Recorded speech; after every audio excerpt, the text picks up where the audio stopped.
If you didn't know already, I am a huge fan of the Trash Taste podcast. I mean, embarrassingly, I tagged some of my early videos with Trash Taste in the description. That's how much of a glazer I am. And if you know nothing about them, the Trash Taste podcast is famous for 3 things.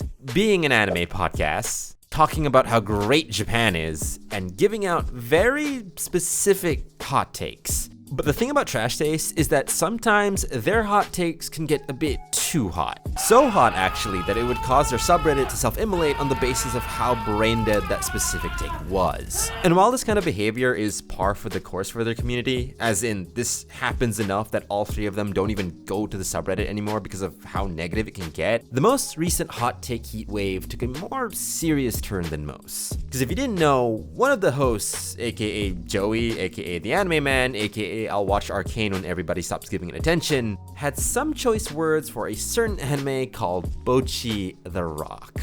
And oh boy, just check this out. Think it's okay. Meanwhile, Bocchi the Rock, I fucking hate. When did you say you hate Bocchi as well? I said it in front of a live audience last year. No, you said that you don't think anyone in anyone has as much social anxiety as Bocchi did. Yeah, whatever. I still stand by that. Yeah. The one thing Bocchi could have had at least is to have like a good soundtrack. It was mid What the fuck? It does have a good soundtrack. It's Look, mid. you have 2 types of people. Either you freeze up in the headlights, or you just perform and then you shit yourself. Yeah, but I also know how to talk to people.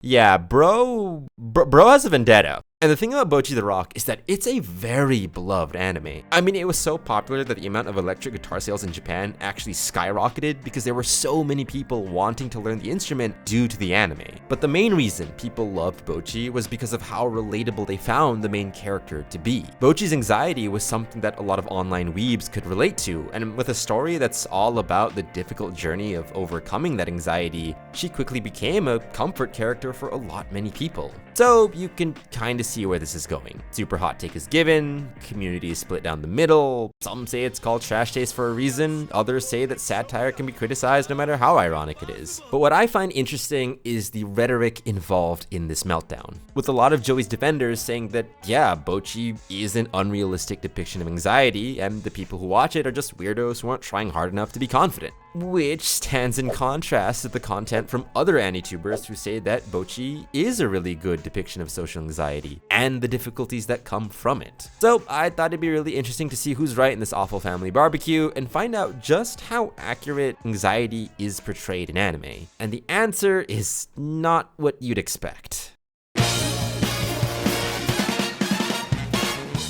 So the thing is, Joey is kinda right. Oh god, I can hear the angry Bocchi fans. I'm not ready to make a YouTube apology.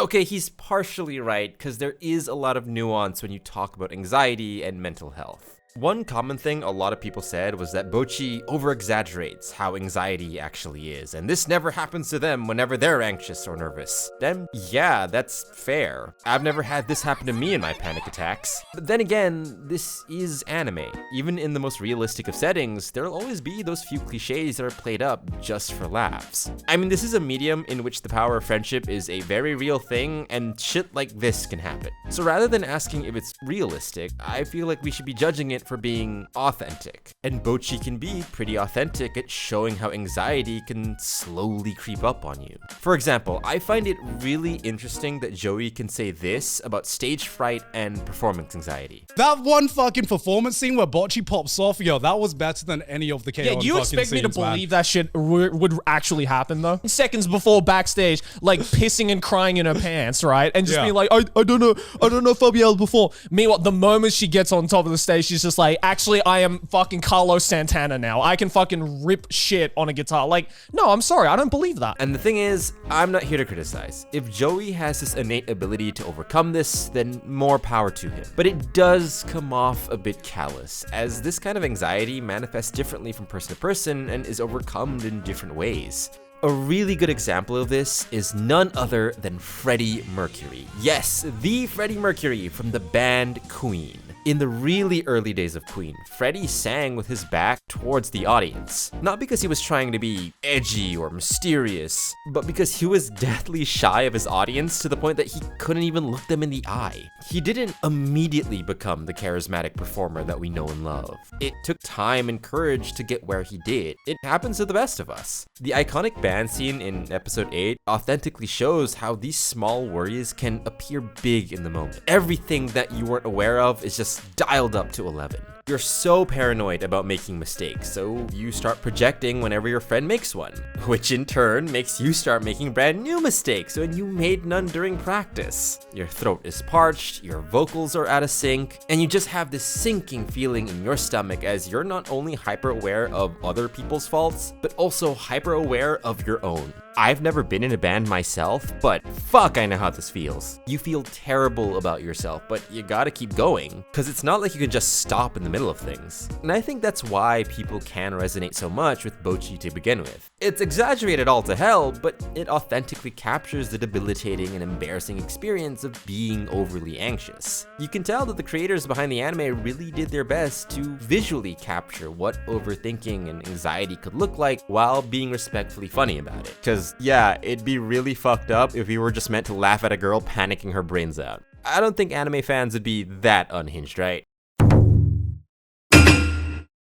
I mean, that's just typical Bocchi fan behavior right there. I mean, did you expect any less? But even after all of that, I can still see where Joey is kinda coming from. Bocchi, at the end of the day, still has to be a moe slice of life anime. And from the way he talks about it, it does give the impression that Joey just doesn't like Bocchi as an anime and not just for the whole anxiety shtick. About the development of Bocchi getting over a social anxiety. Yeah, so is K-On! K-On! Is the development of all the characters coming together after their differences and trying to create a band. It's exactly the same. Except K-On!, the characters aren't insufferable like Bocchi are. I don't know, man. Maybe a Bocchi fan killed his dog or something at one point, but bro just doesn't like the anime as a whole. And to be fair, he and Connor did say that Bocchi just wasn't for them, and you can't really rag on that. That's a matter of personal taste. But the one thing I do want to talk about is this idea that it's impossible for someone to be as socially anxious as Bocchi, and that the people who are criticizing Joey are just socially awkward snowflakes that make their anxiety their whole personality. And one of those things has been said in front of a live audience. So rather than bog you down in more context, I want to show you an anime that I feel represents the fear of anxiety in a really authentic and accurate way. And that anime is No, Not You, Never You. You're horrible and pretentious and set a bad example for people. Get out of here, Ava wannabe looking ass. Go back to being irrelevant. And that anime is The Garden of Words. It's a 2013 anime movie directed by none other than Makoto Shinkai, who would actually go on to make the movie Your Name only 3 years later. While I highly recommend you check out the movie first, I actually just want to focus on this one scene specifically. In this scene, the character Yukari is on her way to work as a teacher at the local high school. And what would usually be a normal morning commute for Yukari now becomes a nerve-wracking decision she has to make. This is because Yukari is actually a victim of workplace gossip and is being bullied and harassed by some of her own students, of which she is powerless to stop and with no protection from her colleagues or from the school itself. And sadly, this is a real occurrence not just in Japan but across the world, as a lot of schools are just afraid to help victims of any kind out of fear of being prosecuted by parents. And this is why I say the scene is really good at showing that fear born of anxiety and overthinking. The train arrives and everyone starts to pile in. As a viewer, you don't really think much of it. It just seems like another day in the office. As the train leaves and the sound of metal tracks get more and more distant, Yukari is still at the station. She didn't get on the train. Where others moved forward, getting on with their lives, Yukari chose to remain, rooted in place. Afraid of the potential harassment were she to go to school, anxious of her decision to skip another day of work. This small scene does what Bocchi tries to do, but with less moving parts. There's no long monologue about how bad Yukari feels. She doesn't narrate how afraid she is or how bad her life was up until this point. Don't get me wrong, Bocchi is still good, but I rate this one scene higher than all of Bocchi just because of how human it is. There's no visual gag to play things up a bit. All it is the raw decision making of an adult, as she has to choose between her job and the financial security it provides, and the emotional security she desperately wants. Yukari is just going through the motions. And if you've ever had to make a choice like hers, you know that there's no glory behind this feeling. There's no magical moment where she pops off and dunks on the bullies and gets her job back with a promotion. There's only silence. Because you gotta remember, Bocchi still has to be a moe slice of life anime. Her anxiety is taken care of, essentially. Yeah, she panics and freaks out, but the anime has to give you that dopamine hit of cute girls doing cute things, so in the end, she'll always get a chance to flourish and kill it on stage. Real life is so rarely rewarding. There's no immediate comfort for Yukari. No one to tell her that she did the best she could, or that it's understandable that she's afraid. All she has is the silence of an unkept room and the dread of tomorrow. While I understand where Joey is coming from, I can also sympathize with the community. In a day and age where mental health awareness is at an all-time high and a generation of content creators being open about their mental struggles, I think it's understandable that some people would get angry at how callous Joey seems to be when he talks about anxiety and social awkwardness. And you'd think that with everything that I've said, it's just a bunch of angry Bocchi fans, but a lot of fans on the subreddit were actually angry at how dismissive Joey was whenever the topic of Bocchi's anxiety would come up. And while I don't think Joey is being malicious when he says any of this, I mean, he's made videos about hikikomoris and the mental struggles of living in Japan, as a fan, it does suck to hear him say it. One of the fears of anyone with anxiety or not so great mental health is being dismissed and being told that you're just not trying hard enough. And to hear that from someone that you looked up to and is one of the biggest voices in the online anime community, it is disheartening to say the least. And I know some people would say, well, don't take it too seriously, you're just being parasocial. And yeah, that's true. But like I said, people take mental health really seriously nowadays, even if it's something as small as being overly anxious. And I find it very ironic for a company that still takes BetterHelp sponsorships, even with all the controversy surrounding BetterHelp themselves, to have a host that outwardly seems to be very dismissive of a thing that BetterHelp tries to aid people with. Yeah, I don't think I'm getting invited to the podcast after that line. Too broke to go to Japan anyway.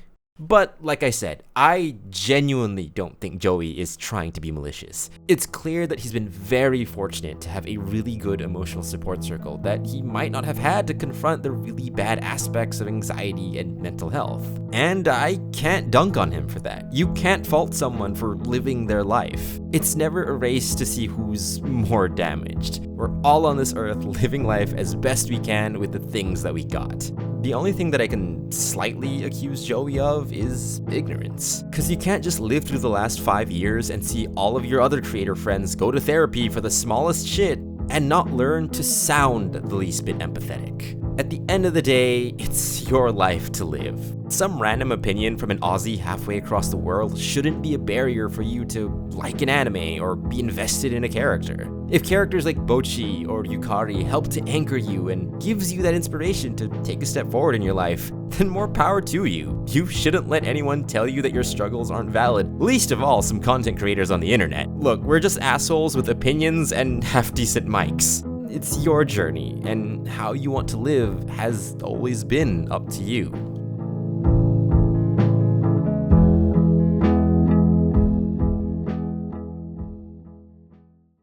Never split. No, because the Kit Kats I always used to get were like the kind of mini packets of Kit Kats.